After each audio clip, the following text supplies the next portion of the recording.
ვაგრძელებ ბორევის წიგნის მიწიერი ჰუმანოიდური ცივილიზაციების ისტორიის განხილვას, თარგმანის ქართულად კითხვას. ჩვენ შეჩერდით თავზე, შემდეგი თემა გასახილველი არის თავის სახელწოდებით თეთრი და შავი. ეს გონი ბოლოა. თქვენ ალბათ მოგაფესებთ თავი, რადგან ასოებს ხანდახან ვერ ხედავ, არეულია. ახლა შედარებით უკეთ მოჩვენს ასოები. დიაბეტის, შაქრის გამო ასე მერება მხედველობა, ჩემ ნაწერს ვერ ვარჩევ. აქ არის ლექსი, მაგრამ არა, გადავთარგმნე კი, ლექსი გადამითარგმნია. ვიწყებ ლექსით მას. გასეთ პრავდას ხედი ხელის გულით. უკეთ რა თავიდან დავიწყებ.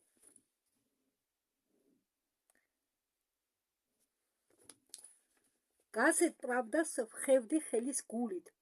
ორ ნახევარ პრავდას ვიღებდი. ერთი ნაწილისაგან ვახვევდი თხის ფეხებს, ვეწევოდი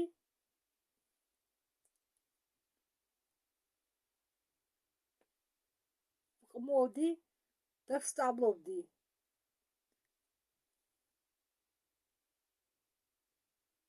ვუკითხავდი სოთ შეჯიბრებებზე ორს ენლეოდა ამოცნობი ობიექტებიდან. მაგრამ ვინც ცოდნებს ამრავლეს, მხოლოდ ტანჯვას იგროვებდა ჯინზე თავში, რუმკებში ასხამდა ცრემლებს ფრთხილად. უცხო პლანეტელებო, სიბერე ჭირი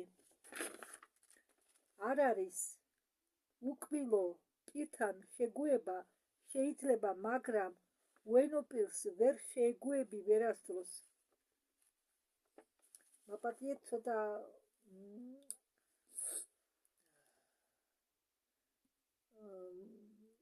მე გამომივარ, მაინც მინდა ლექსის შინაარსი მივიტანო კითხოვამდე, რადგან ბორეევს ყოველი თავის წინ, თავის დაწყების, ყოველი თავი ეწყება ლექსს. ახლა გადავიდეთ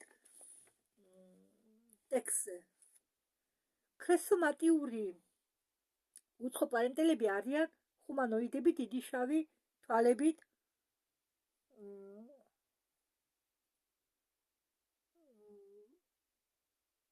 რომელიც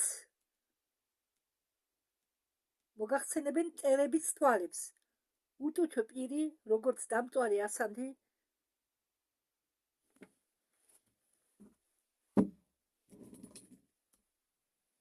მოკლედ წერტილი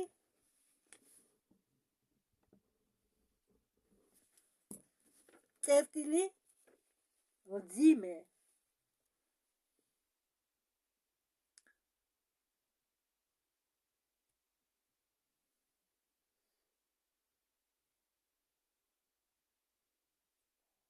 ეს მოჯღანული სახე.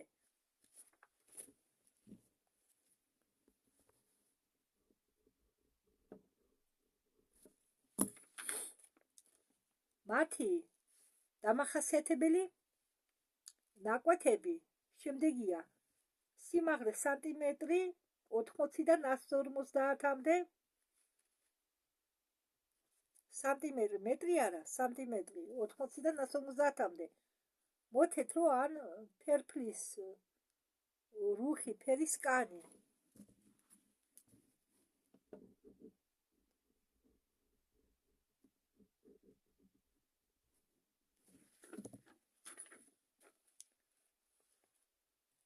ყურები შევიწროებული ყურის ბალიშის გარეშე, ყოველ ხელის გულზე, ხელებზე და ფეხებზე 4 თითები, მთლიანობაში 16 თითი.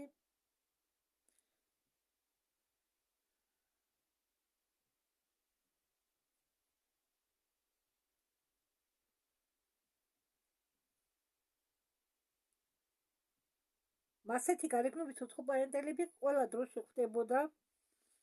ადამიანებს უფრო ხშირად. ეგებ თქვენც შეხვედრილ ხართ მათ. ისინი ახლა არ იმალებიან. ისინი ახლა არ არიან. მაგნიტური ქარიშხალის დროსაც არ იმალებიან ზოგი ადამიანები. ასეთი უცხოპლანეტელებით გატაცებული მიყვებოდნენ, რომ რუხები და თეთრი კარლიკები ჩვენზე შტაბეშტილებას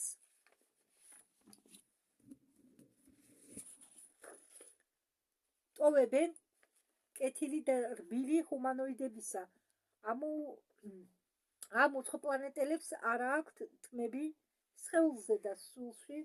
ისინი იყოფიან მამრობით და მდედრობით სქესებზე, ზოგჯერ დიდ ხომალდზე პატარა რუხებთან ერთად მოფრინავენ მაღალი და გამხდარი არსებები, მაგრამ პირველად გეგონება რუხები. მაღალი რუხები ხელმძღვანელობენ დაბალ უცხოპლანეტელებით და ხშირად ატარებენ ქირურგიულ ცდებს გატაცებულ ხაღლზე. არა, ერთხელ მილაპარაკია ტელეპათიურად თეთრებთან და რუხებთან, რომლებიც მოფრინავდნენ ჩვენთან მეოთხე განზომილებიდან. ისინი ყველა ახდენდნენ ჩვენზე კარგ შთაბეჭდილებას. ბრძენი და კეთილი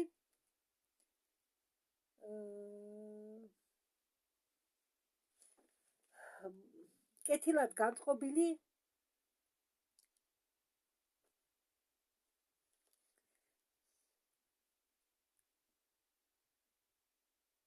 მაგრამ ზოგმა რუხებმა რუხებიდან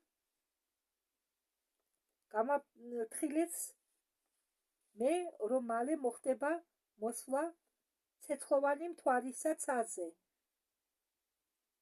ამ სეციურმა სხეულმა შეიძლება დაღუპოს ადამიანების ცივილიზაცია, თუ მეორე მთვარეს დროზე არ მოიცილებენ თავიდან. უცხოპლანეტელები ურჩევენ დედამიწელებს გაერთიანდნენ და შეხვდნენ ბოდიალე პლანეტას მთელი ძალებით, რაკეტებით, თერმოატომური ჭურვებით. უცხოპლანეტელებმა მე გამაფრთხილეს, რომ სხვაგვარად დედამიწაზე დაიწყება ძლიერი ქარიშხლები, ძლიერი მიწისძვრები და წარღვნა.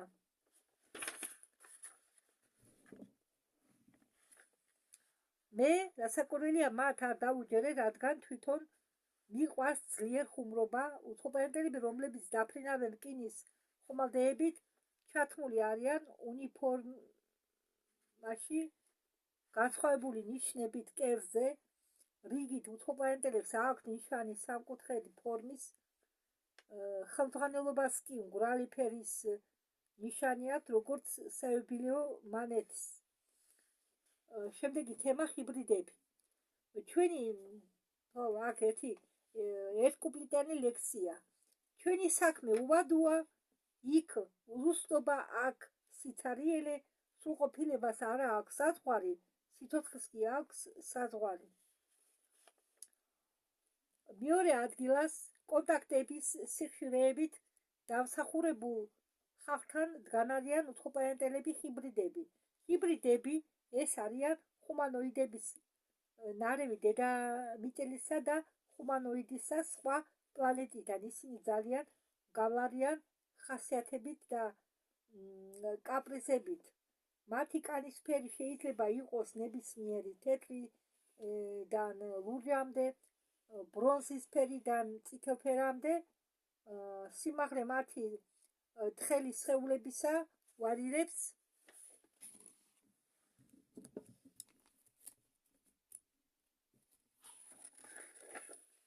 150 სანტიმეტრიდან 300 სანტიმეტრამდე. ეს სიმაღლე ზოგი უცხოპლანეტელები ჰიბრიდები გამოიყურებიან როგორც ადამიანები, მაგრამ როდესაც ახლოდან დააკვირდები, ჩანს, რომ ისინი რაღაცაში გავარიან მიწიერ ჰუმანოიდებს. ბევრი მათგანს აქვს ფასეტური თვალები და ისეთი უცნაური შუბლი, რომელიც მოგაგონებს თითქოს შუბლზე დაასხეს მანის ფაფა. ზოგს მოგრძო ცხრიდი აქვთ და წვეტიანი ყურები. ისინი იყოფიან სქესებად და მრავლდებიან ჩვეულებრივი კავშირით. შემდეგი თემა ადამიანები, არა ადამიანები. აქ ლექსი მე გამოვტოვე. მაგრამ ერთი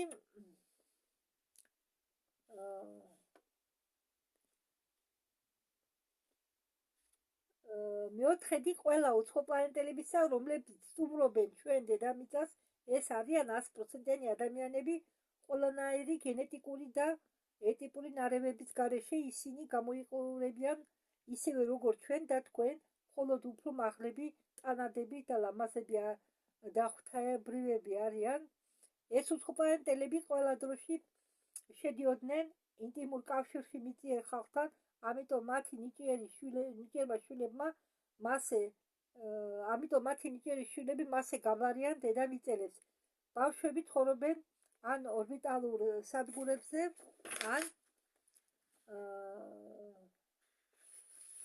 ან ორბიტალურ სადგურებზე, რომლებიც ბრუნავენ პლანეტის გარშემო გზის სისტემაში, ან ცხოვრობენ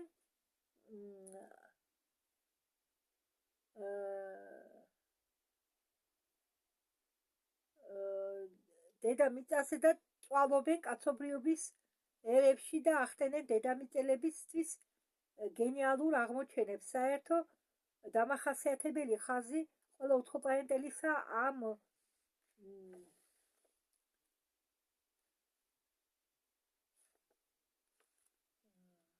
ტიპისა ჩამიმალია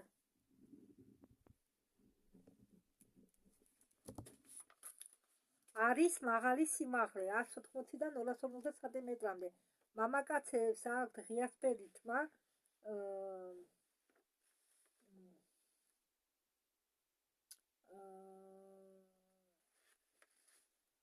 ცისფერი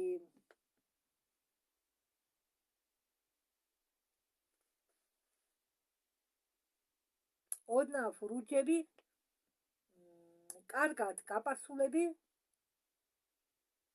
ქალები კი ტანადები, დიდთვალებები, ლამაზები, კეთილები, როგორც ფერიები, თურმე არ არიან კეთილები. რა ვიცი, ერთი ისტორიას მოვუსმინე, სადაც ბოროტი ფერიები იყო, მათ ფრთები არ ჰქონდათ, ბავშვის სიმაღლე ჰქონდათ, დაფრინავდნენ, ცეკვავდნენ უბრალოდ. შეიძლება ახლა უბრალოდ იმ ხალხს არ შეხვედრია კეთილი ფერიები, თორე ის ქალი ფლობდა ძალას. მოფრინავენ მასეთი ჰუმანოიდები დისკისებურ ენლეებზე, აპარატებზე და გამოდიან ადამიანებად თეთრ სამოში.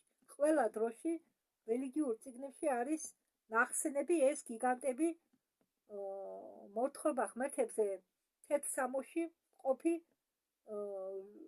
რომლებიც ჩამოვიდნენ ციდან ჩვენ ხვდებით დასავლურ და სამხრეთ აღმოსავლურ მითოლოგიებში. ძველი აღთქმის თანახმად ისინი იყვნენ შვილები, რომლებიც შეერდიან ჩვენ მაიმუნების მაგვარ წინაპრებს. ახლა მეცნიერებმა შეაგროვეს 10,000-ობით მოთხრობები დედამიწის,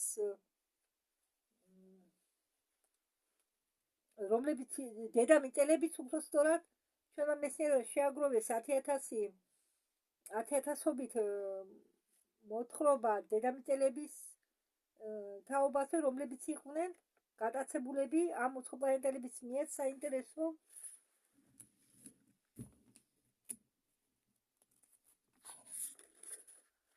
ექსპერიმენტისთვის. ყველა მოთხრობებში გატაცებული ადამიანები ამტკიცებენ, რომ კოსმოსურ ხომალდზე 100%-იანი ხალხი ხელმძღვანელობენ ჰიბრიდებით და რუხებით და თეთრებითაც და მწვანეებითაც და სხვა ჰუმანოიდებითაც. შემდეგი განსახილველი თემაა დასახელებით რეპტილოიდები. აქ ლექსია. არა, დიდი ლექსია არა, მაგრამ მე რატომ ეცინება? ალბათ უკვე ლექსის გაგონებაზე ვინმე ხისიანდება, რადგან არ გამომდის ლექსების თარგმნა ამ ბორეების საერთოდ გაზაფხულზე სიტყვები მოფრინავენ, როგორც ფრინველები ფერიებისაგან და ქალღმერთებისაგან მოდის სული და შეიძლება შეგიყვარდეს ნაცნობი სახეები გველებისა, ნიანგებისა, ბაყაყებისა და შეიძლება წარსულზე დაივიწყო ერთმანეთში სასახლეები ააშენო სილაზე და შეიძლება ზდიო ბედნიერების ხვლიკებს, რომლებიც კუდი გრჩება ხელში. მიახლოებით 1/6 ყველა უცხოპლანეტელებისა, რომლებიც ახლა სტუმრობენ დედამიწას, ჩვენ პლანეტას რეპტილოიდე სულ შეცდომით წერ ყველაფერს. რეპტილოიდის მაგვარი რეპტილიან მაგვარი არსებები არიან. მე ვამბობ, რომ იყვნენ ახლა, მე ვამბობ, რომ იყვნენ რა და ახლა ისინი არ არიან. წავიდნენ, ვინც არ წავიდა ძალით ეკავენ. ისინი გაბარიან მწვანე ხვლიკებს, რომლებიც დადიან უკანა ფეხებზე ამ მოულოდნელ უცხოპლანეტელებს აქვთ ვერტიკალური კაკლები და ხორკილიანი კანი, რომელიც მოგახსენებს გველის კანს. ხელებზე მათ სამ-სამი თითი აქვთ და უკან იზრდება დიდი დამსხვრილი კუდი. ისინი არიან ბრძენი არსებები, მაგრამ ზოგი გატაცებული ხალხი, რომლებსაც იტაცებდნენ რეპტილოიდები, ყვებოდნენ, რომ კოსმოსური ხომალდის შიგ მათ ექცეოდნენ უცერემონიოდ, როგორც ტარაკანებს, დედამიწელებს აყენებდნენ ტკივილს, მათ არც კი აძინებდნენ, როდესაც ოპერირებდნენ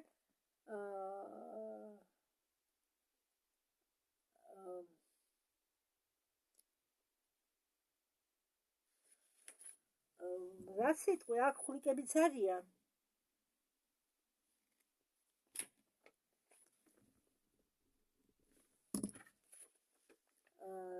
სხვადასხვა ნაირი მაგრები და არიან აირის მაგვარი. ისინი მოფრინავენ კეთილი მიზნებით და შოკოლადიანი მომავლიდან. სხვები მერკანტიული მიზნებით კალი იუგიდან მოფრინავენ. ზოგი კონტაქტორები ყველა რეპტილოიდურ მაგვარ უცხოპლანეტელებს უწოდებენ კანიბალებს, მაგრამ ეს მასე არ არის, რადგან არა რუხი უცხოპლანეტელებმა კარგად იციან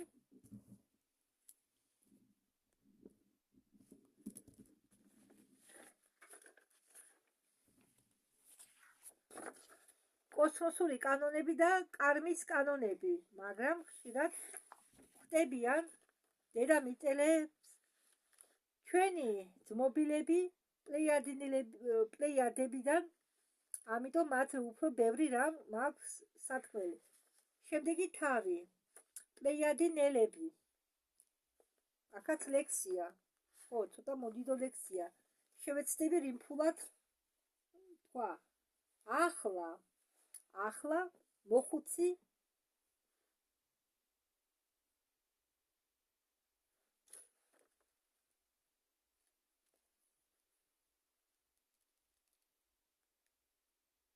მესიერება თუ მეხსომება, არ ვიცი, კარგი. შულზე მოძებნის თავის სათვალეებს. ამოვიკითხე როგორც იქნა. ახლა მოხუცი მეხსიერება, მე შეცდომით დავწერე მეხსიერება, თავიდან დავიწყებ. ახლა მოხუცი მეხსიერება შუბზე მოძებნის თავის სათვალეებს, ნახევრად ცუდი მზერის ქვეშ შეხედავს შორს ხელის ქვევიდან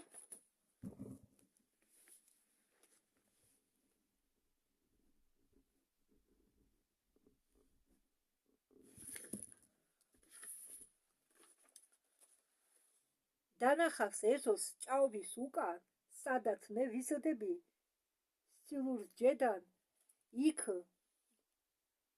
დული სამუშაო ხეების ძირში და ბალახებში იქ მთვარეებს ასით სველი კატის სუნი ეზოს ბავშვებს იქ ყოფნით ვარ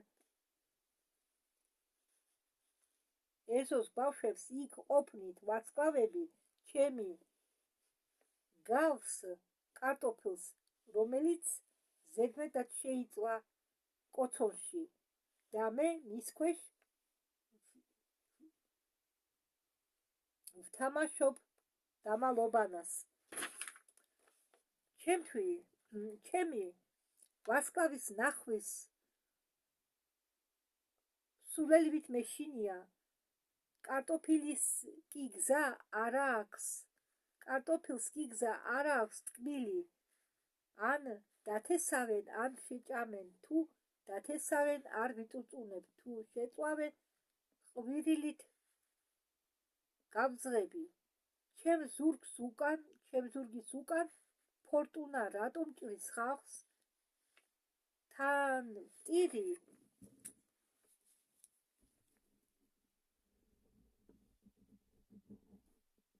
თან ვიცინი ბოხმა მახჩობს ხუმრობ იმეც მალავ იბწყინე კარტოფილო ნემეზი და იბწყინე ჩემო შავტუხა ხო აქ ისეთი თემებთანა ეს ლექსები დაკავშირებული შეუძლებელია რამე მოუნახო შემცვლელი მაგრამ არა უშავს თავი ასე გაიგეთ პლეიადების თანა ვარსკვლავედი შედგება 7 ვარსკვლავისაგან მთავარი რომელიც არის ალკილონა ტლავატლების და ტოლტიკების დროს ატლანტები დაფრინავდნენ თავიანთ კოსმოსურ ხომალდებით სტუმრად პლეიადინელებთან მაგათმა დაასეს იქ უზარმაზარი კოლონიები პლანეტა ბელი მზე ვარსკვლავ მაიაზე და პლანეტა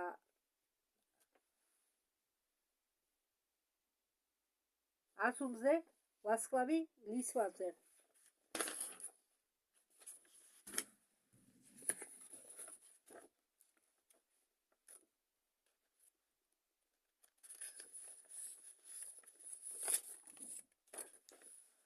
ეს უახლოესი ჩვენი მზისგან პლეიადების თანავარსკვლავი როდესაც ჩვენ მორიგ ჯერზე ტელეპათიურად საუბრობთ პლეიადენელებთან მაგათმა მითხეს რომ თვლიან თავის თავს მიწიერ ხალხის ნაწილად ოღონდ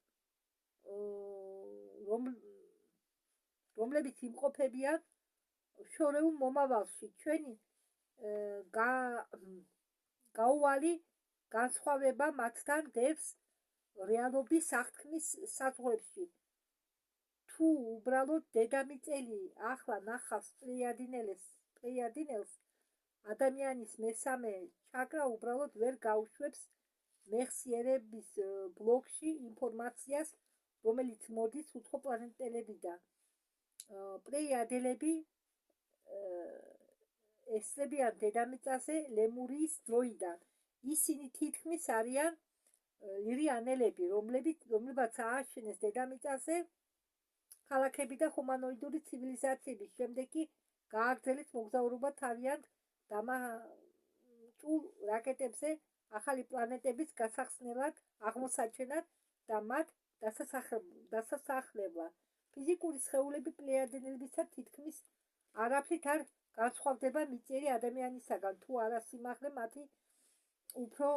სიმაღლე მათი უფრო მაღალია და სახეები როგორც ანგელოსები აქვთ ზოგჯერ ქალაქ ბრბოში ძლივს უკაცრავად ძლივს შეგიძლია გაარჩი უცხოპლანეტელი პლეიადებიდან მორიგ გამელისაგან და ვარჩევ ხილვის დახმარებით. უცხოპლანეტელების აურა აქვთ უფრო სუფთა და დიდი ვიდრე დედამიწელების. პლეიადინელები ეხმარებიან ფეხზე დადგომაში და განვითარებაში თან თანამედროვე ცივილიზაციებს, რადგან ჩვენ ვართ მათი სამარცხვინო წარსული და როდესაც უკეთესობისაკენ ცვლიან თავიანთ წარსულს, ისინი აუმჯობესებენ თავიანთ მომავალს. როდესაც დედამიწელები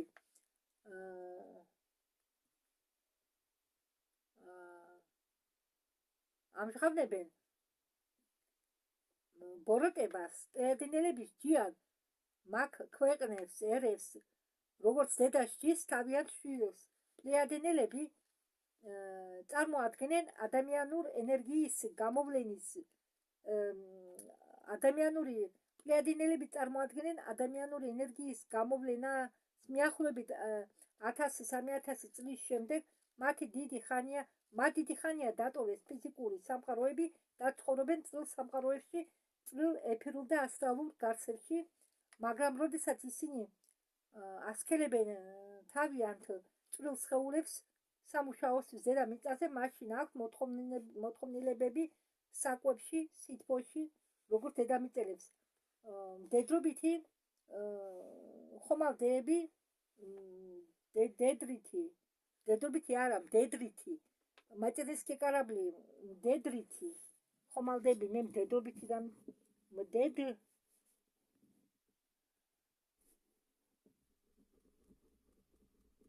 მდედრითი ხომალდეები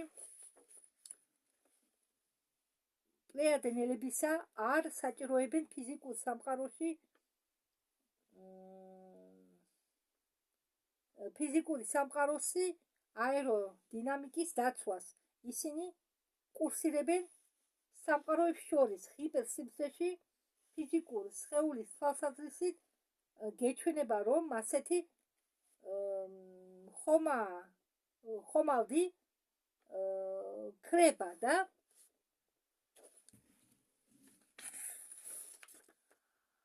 უცებ ისევ ჩნდება სივრცის მოშორებულ სივრცეში. ზოგჯერ ხომალდეებს პლეიადენელებისა გადააქვთ რამე ძვირფასი ტვირთი დედამიწიდან და გარემოებები არ ადლებენ მათ საშუალებას ისარგებლონ ჰიპერსისტემის თვისებებით. მაშინ დედობრივ ხომალდზე მიწიერი დროით მოგზაურობა დედამიწიდან თანავარსკვლავად პლეიადებამდე სჭირდება 1 წელი.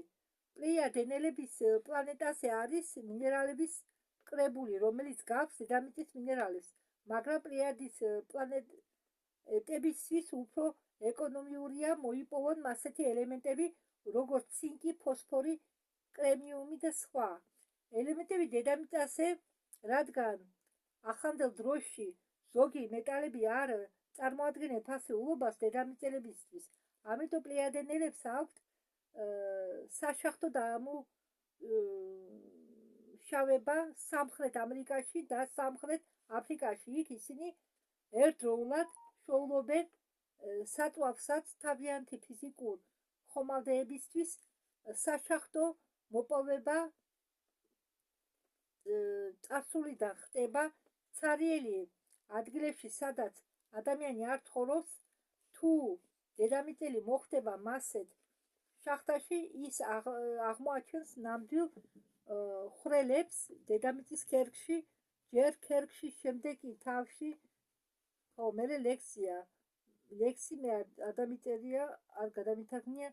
ადამიანური დედამიწელები ცხოვრობენ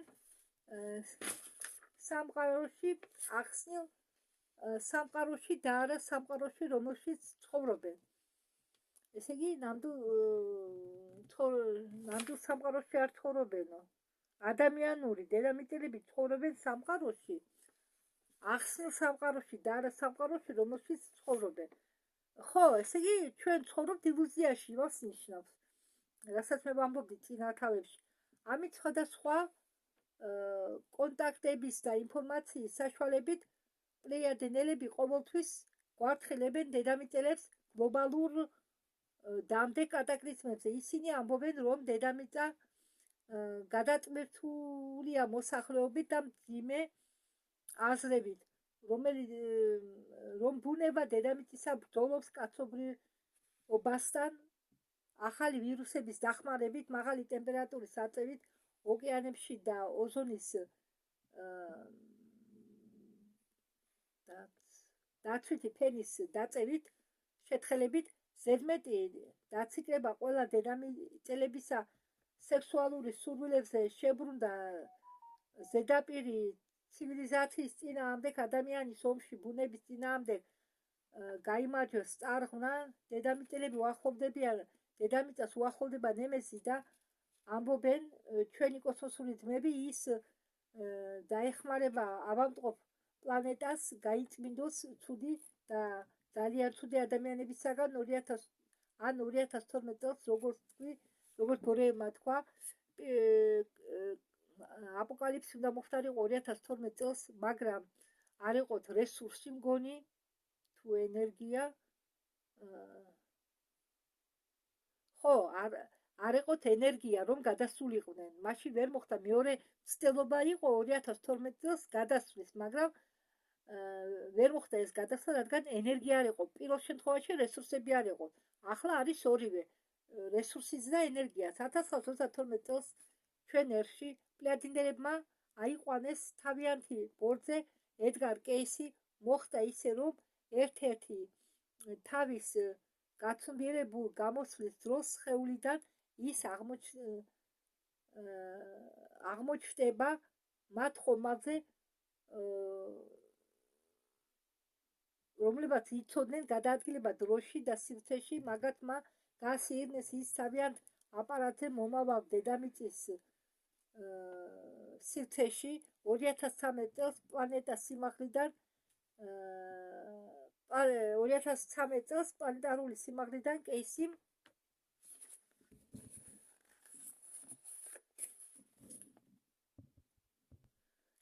სიმაღლიდან ნახა ამერიკა, იაპონია სანაპირო ქალაქები, სან-ფრანცისკოს ჩათვლით და ლოს-ანჯელესის ჩათვლით. აგრეთვე ნახა მთელი ევროპა, რომელიც იყო დანგრეული. უცხოპლანეტელებმა აუხსნეს კეისის, რომ დანგრეული ქალაქები და დანგრეული მთები არ არის ტერმოატომური ომის შედეგი. არა. ამშვიდებდნენ ისინი ეს მხოლოდ გიგანტური ბუნებრივი კატაკლიზმების შედეგია. დედამიწელების ძალაში არა გათიშონ კინოქრონიკა აპოკალიფსისა, მაგრამ ვიდეოზე ხმის დაწევა ჯერ შეიძლება. ესე იგი შენელება შეიძლება კატაკლიზმების თუ ადამიანმა დედამიწელებმა მოინდომესო. შემდეგი თემა პლანეტა დედამიწის ჯოჯოხედი. ჩვენ აქ ლექსია, ხო, მაგრამ ლექსი მე გადამითარგმნია. ჩვენ ვამბობდით რომ ნემესი და უახლოვდებოდა მზის სისტემის პლანეტებს ახლო მანძილზე. ყოველი 3600 წელიწადში ერთხელ. ლემურიის და ატლანტიდის ცივილიზაციის დაღუპვა დაკავშირებულია ნემესიდას ხმამაღალი გავლით პერიგელისა. ესე იგი პერიგელი არის მზესთან ახლო ორბიტის წერტილი და ამ წერტილს ამას ქვია პერიგელი, მზესთან ახლოს ორბიტის წერტილი. შუმერული ქრონიკები ამბობენ, რომ ბოლო ჯერზე ნიბირუ მასე უძახდნენ ისინი ნემესიდას. შუმერები ნემესიდას უძახდნენ ნიბირუ. ახლაც ხან ნიბირუ წერია ინტერნეტში, ხან ნემესიდა. და ეს ნემესიდა გადიოდა 1500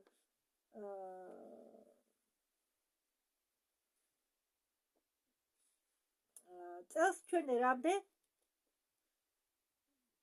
ქვისერისა, რომ გაიგო ზუსტი რიცხვი ატლანტიდის დაღუპვისა, მივუმატოთ 1500 წელს ორჯერ 3600 წელი გამოდის, რომ წარღვნა მოხდა 8700 წელს ჩვენ ერამდე.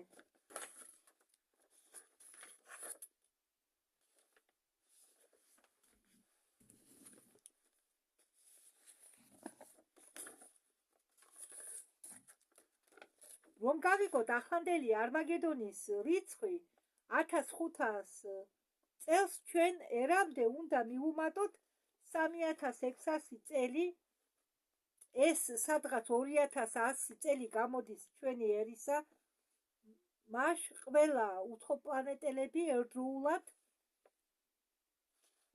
რატომ ამტკიცებენ, რომ წარღვნა და გლობალური კატაკლიზმები მოხდება 2013 წელს და არა 2100 წელს და სოფლიო წარღვნა რატომ არ გამეორდა 5100 წელს ჩვენ ერამდე. საქმე იმაშია, რომ ნემესიდა ყოველ ჯერზე ცვლის თავის ორბიტას და ის ხან აჩქარებს და ხან უკლეს სიჩქარეს, მოძრაობის სიჩქარეს.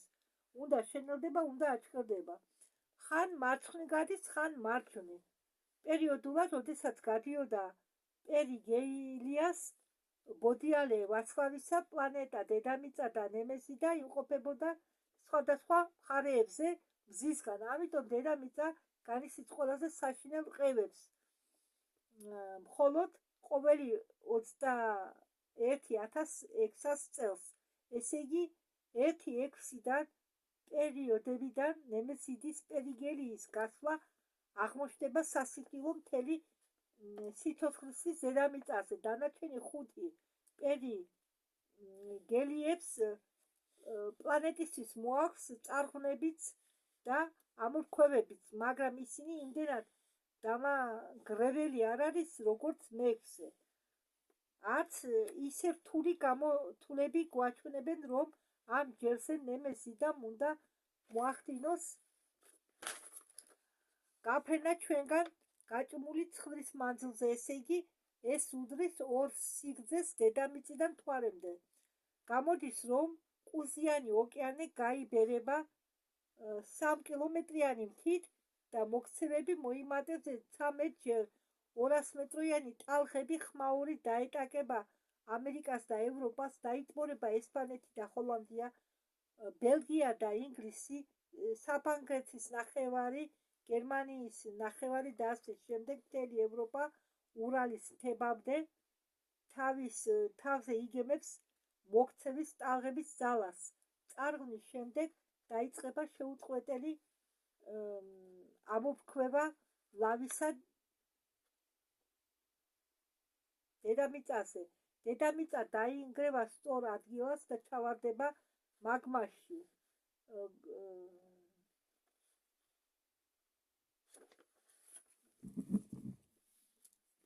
გამოჩნდება ახალი ვულკანები, გამოიხვიძეს ახალი ვულკანები და მატერიკები, ძველი კონტინენტები ხმაურით ჩაიძირებიან გამდნარ პლანეტის მანტიაში, მაგმაში. 1987 წელს ამერიკელმა ასტრონომებმა აღმოაჩინეს, რომ მზის სისტემას,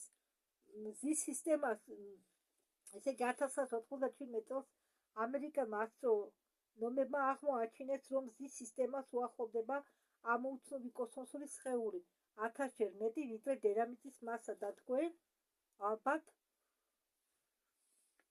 იგრძნობთ მის გრავიტაციასაც, როგორც ახდენს გავლენას თქვენ ცხოვრებაზე. ყველა ცვალებადი პროცესები ჩქარდება. დანუიასი გულის ცემა, დანუია ეს არის დანუია ქვია დედამიწის ფიზიკურ სხეულს და სულს ქვია გოემია, გაია, ბევრი სახელები აქვს. დედამიწის შუმანის სიხშირე აიწია 7,8-დან 10 გერცამდე. შუმანის სიხშირე იყო ადრე 7,8 გერცი.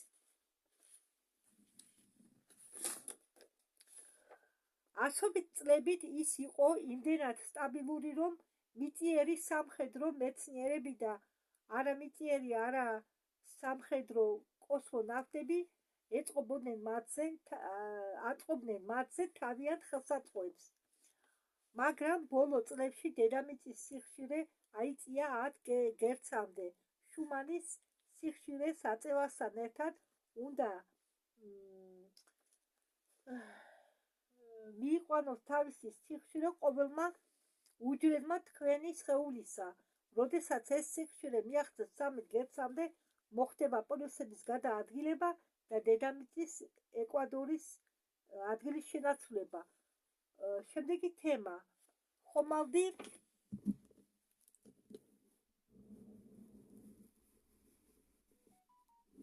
მშობლიური სირიუსისიდან.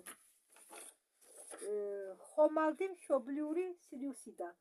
ხო, აქ ლექცია მოყვანილი, მე გადავთარგმნე ეს ლექსი, მგონი არა დიდი ლექსი. სატე ჩემო მხატვარო ქალო, ქალზე აქ საუბარი, მხატვარ ქალზე. შორეული სამყაროები წვიმის მაკრატნები მდელოებს უჭრიან ქარიშხლებს. ხატე ჩემო ლამაზო, კენტავრები ჩქარა, კენტავრებო ჩქარა, შენი ბედნიერი ხელი ეფერებიან ფრინავ ფერიებს. გააფერადე ფურცლები ცისარ ტყელაში, ჩაყავი ფუნჯი და ყვავილებში. ახლა ტექსტზე გადავიდეთ. ძვირფასო მკითხველებო, მომეცით ნება მე დავამთავრო ეს წიგნი კიდევ ღია მეტაფორით. ჩვენი საერთოდ სული შეიძლება შეადარო დიდ კოსმოსურ ხომალდს, შეიძლება შეადარო ფრინავ სადღაც უზომო კოსმოსში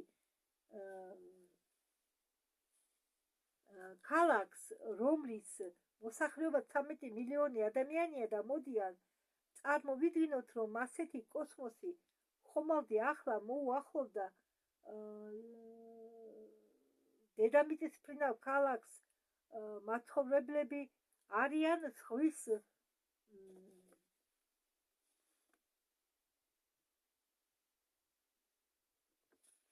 მგლები. მათ ნანახი აქვთ ოკეანე ყველა მხრიდან და იციან, რას ნიშნავს ეს. ამ გუნდმა მოასწრო ყოფნა სხვადასხვა ვარსკვლავების სხვადასხვა პლანეტებზე, მაგრამ გუნდის არც ერთმა წევრმა არ უცხოვრია არც დროში, არც სივრცეში და აი, რომ გავიგოთ ყველაფერი პლანეტაზე, დედამიწაზე, რომ ახსნა რა არის დრო და სივრცე, რა არის ეგოიზმი და გონივრული აზროვნება, ხომალდი დედობრივი ხომალდი აგზავნის ზვერავებს ყველაზე გამოცდილ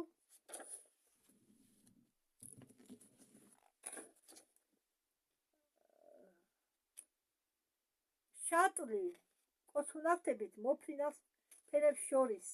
მეტალი, ასტრალი, ვიტალი და დაჯდა ფიზიკურ დედამიწაზე. უცხო პლანეტელები დაიბადნენ ადამიანურ სხეულებში, ბავშვის სხეულებში და დიდხანს სწავლობდნენ სიარულს უკანა ფეხებზე, სივრცეში და დროში. კოსმონავტი მთელი ეს დრო ტელეპათიურად კავშირზეა დედობრივ ხომალდთან, ეკითხება რჩევებს, სულს როგორ მოიქცეს ამა თუ იმ სიტუაციაში, მაგრამ ზრდასთან ერთად ბავშვზე ახდენენ გავლენას გარე მოცვა. მას ცემენ ხამრით და შეაყვილით, თუ რამეს არ აკეთებს წესების მიხედვით მის გარშემო ხალხი თავის თავს უწოდებს მშობლებს, ბიძებს, დეიდეს, მამიდეს, მასწავლებლებს და სულ ამტკიცებენ, რომ ისინი ყველაზე ჭკვიანები არიან, ყველა ლამაზები და ყველაზე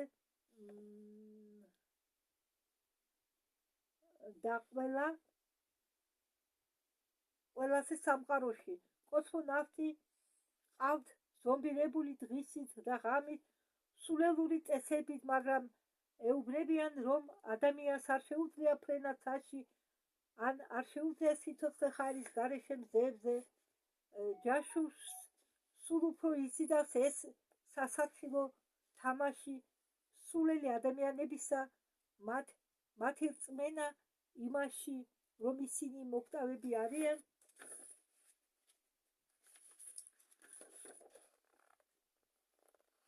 და უფრო ნაკლებად გამოდიოდა კავშირზე თავის დედობრივ ხომალდთან, სულთან და ბოლოს 15-17 წლის ასაკში კავშირი ხომალდთან იბლოკება, წარმოდგენით სან გაზომილებიან სამყაროზე, რომელიც თავზე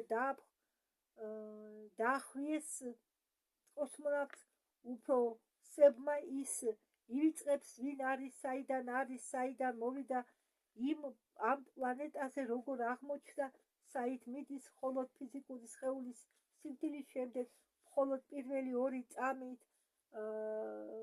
შეგნებული გამოსვლის დროს ასტრალში კოსმონავტი იხსენებს თავის ხომალდზე და დავალებებზე, მაგრამ ის ამ აზრის ზიშორებს, რადგან ფიქრობს, რომ ყველაფერი ეს სიძმარია.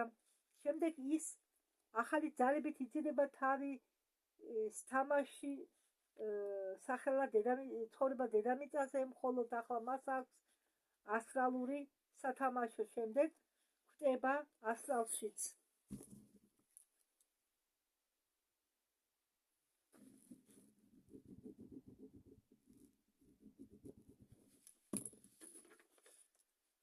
და ისე ვიბადება დედამიწაზე. მისი ცნობიერება სულ მოძრაობს, როგორც ცეკვი ბორბალში მოგონილ მის მიერ დაბადებებში და სიკვდილებში.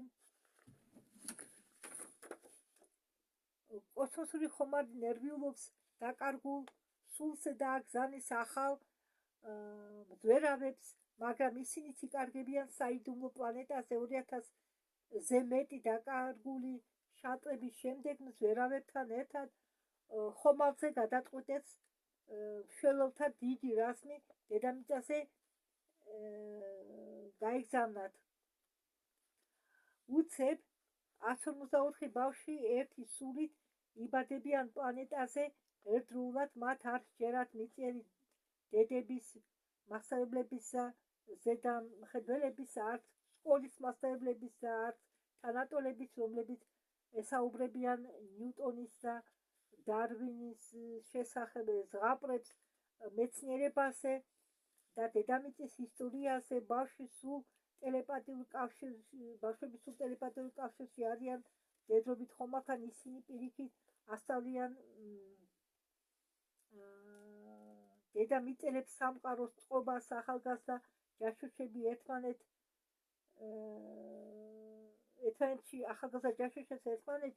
აქვს ტელეპათიური კავშირი, დასურიელი კავშირი და ერთმანეთს არ აძლევენ საშუალებას მოყვნენ ძალის წნეხის ქვეშ. მშველელთა რაზმი უცეპოულობს ჯოჯოხეთურ პლანეტაზე, ვიტალურ და ასტრალურ აურაში დედამიწისა ყველა თავიანთ დაკარგულ კოსმონავტებს აღვიძებს მათ კოშმარული ძილისაგან, რომელსაც ჰქვიათ ცხოვრება პლანეტა დედამიწაზე და რეაბილიტაციის ჩატარების შემდეგ აგზავნიან მათ გახარებულებს და ბედნიერებს უკან დედობრივ ხომალდზე. ახლა კიდე ლექსია პატარა მოყვანილი. ცოლი გეღალატებს მეგობარი გაყიდის, მოტყუვდები ფემიდაში, მაგრამ არ მოგატყუებს ის შენ ახლა და არ გიღალატებს სასამართლო დღეს ის, ვინც შენ გძულდა. და აი 154,000 კოსმონავტი რიგში ჩავდექით და მივდივართ სკაფანდრებში პროტოპლაზმიდან და ძვლებიდან სიდრულის სავსე მზერებს შორის და დედამიწის წყევლის ქვეშ, მოწამლული ისრების სწვენის ქვეშ და ავტომატური იარაღის სროლის ქვეშ ჩვენ მივდივართ ვიღიმით, არ ვიწმინდა სისხლს და სხვის ფურცხს, მივდივართ და არ ვუხვრით თავს. არც ტყვიებს, არც მღვდლებს, არც პრეზიდენტებს, წლიდან წლამდე წმინდა დველებს, ყანებს, ქალაქებს, სოფლებს, ჯუნგლებს ამ მოჯადოებული პლანეტაზე და შეუწყვილით ვაგზავნით სიგნალს ჩვენ ძმებთან, რომლებიც არიან გაბრუებული.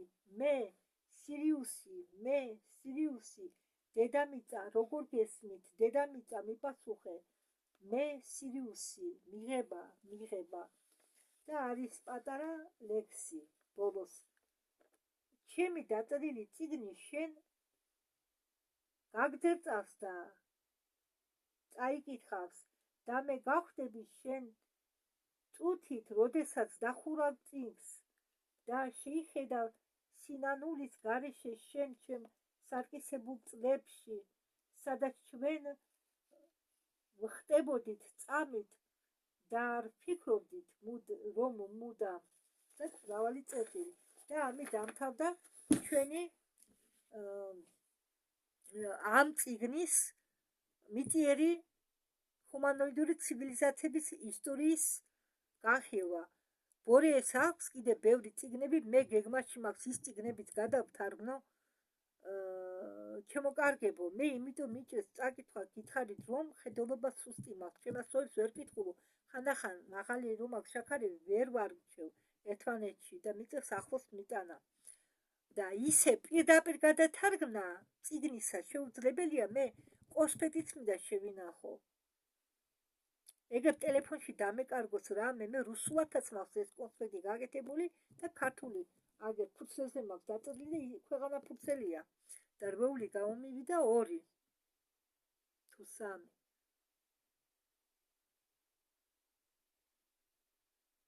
თუ 2-ზე მეტი, 2.5 არ მახსოვს ზუსტად. ამიტომ გეტყვით ახლა.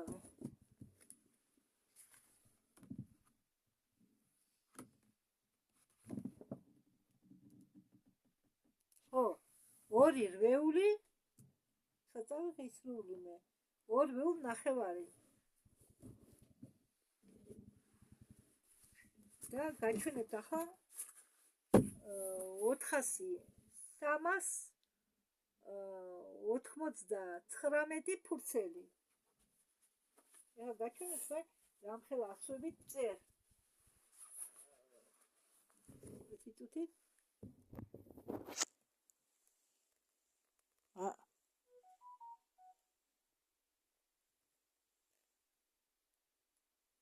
და ამის წაკითხვა მიჭის ხანდახან.